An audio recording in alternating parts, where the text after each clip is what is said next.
வணக்கம், இது உங்கள் தினக்கதிர்.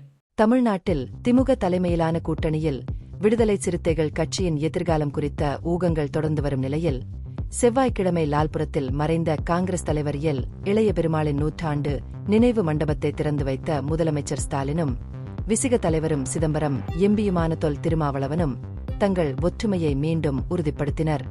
ஸ்டாலின் மண்டபத்தை திறந்து வைத்து திருமாவளவனுடன் இணைந்து உரையாற்றினார்.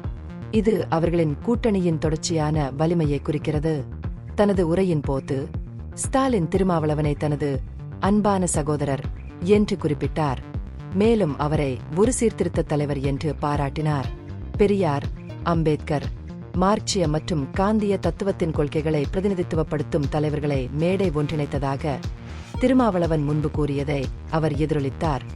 இது திமுக தலைமையிலான கூட்டணி கூட்டாளிகளிடையே ஒற்றுமையை குறிக்கிறது. தமிழ்நாட்டில் இத்தகைய ஒற்றுமை பாஜக தலைமையிலான மத்திய அரசின் காவி திட்டங்கள் மாநிலத்தில் வேரூன்றுவதை தடுக்கும் என்று ஸ்டாலின் மேலும் கூறினார். திருமாவளவன் தனது உரையில் 2026ஆம் ஆண்டு திமுக தலைமையிலான திராவிட மாடல் அரசாங்கத்தை மீண்டும் தேர்ந்தெடுக்க தமிழ் மக்கள் ஒன்று சேர வேண்டும் என்று அழைப்பு விடுத்தார். ஸ்டாலினுக்கு முழு ஆதரவையும் தெரிவித்து அவரை மறைந்த முதல்வர் மு. கருணாநிதியின் அரசியல் வாரிசு என்று வர்ணித்து அவரது மக்களை மையமாக கொண்ட ஆட்சியை பாராட்டினார். அவரை பொறுத்தவரை சித்தாந்த எதிரிகள் கூட ஸ்டாலின் கருணாநிதியை விட வலிமையான தலைவர் என்பதை ஒப்புக்கொண்டுள்ளனர்.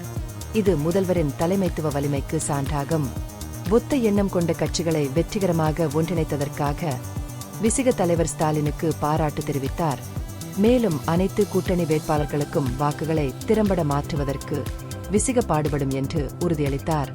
இது வரவிருக்கும் தேர்தல்களில் தமிழ்நாடு முழுவதும் கூட்டணியின் வெற்றிக்கு குறிப்பிடத்தக்க பங்களிப்பை வழங்கும் என்று அவர் வலியுறுத்தினார். இளைய பெருமாளின் குறிப்பிடத்தக்க பங்களிப்புகள் குறிப்பாக தீண்டாமை, பட்டியல் சாதியினரின் பொருளாதார மற்றும் கல்வி மேம்பாட்டுக்கான குழுவின் தலைவராக அவரது பங்கு குறித்தும் ஸ்டாலின் குறிப்பிட்டார். அனைத்து சாதியினரும் கோயில் அர்ச்சகர்களாக முடியும் என்ற 1971ஆம் ஆண்டு சட்டம் முதலில் உச்ச நீதிமன்றத்தில் சவால் செய்யப்பட்டது. குழுவின் 1969 பரிந்துரைகள் காரணமாக உறுதி செய்யப்பட்டது என்று அவர் குறிப்பிட்டார். இது அனைத்து சாதிகளைச் சேர்ந்த 29 அரசு பயிற்சி பெற்ற அர்ச்சகர்களை நியமிக்க வழிவகுத்தது என்று ஸ்டாலின் கூறினார்.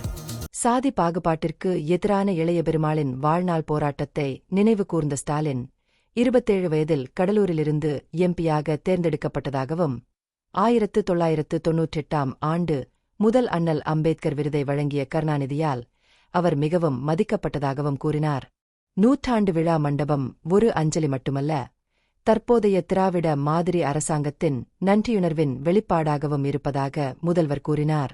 சமூக நீதியை நோக்கிய நமது பயணத்தில் இளைய பெருமாளின் வாழ்க்கையும் பணியும் நம்மை வழிநடத்தட்டும், அவரது மரபு நிலைத்திருக்கட்டும் என்று ஸ்டாலின் முடித்தார். இந்த பகுப்பாய்வு நுண்ணறிவுள்ளதாக கண்டால் முக்கியமான அரசியல் முன்னேற்றங்கள் குறித்த கூடுதல் புதுப்பிப்புகளுக்கு லைக் செய்யவும், ஷேர் செய்யவும், சப்ஸ்கிரைப் செய்யவும். இது உங்கள் தினக்கதிர். நன்றி.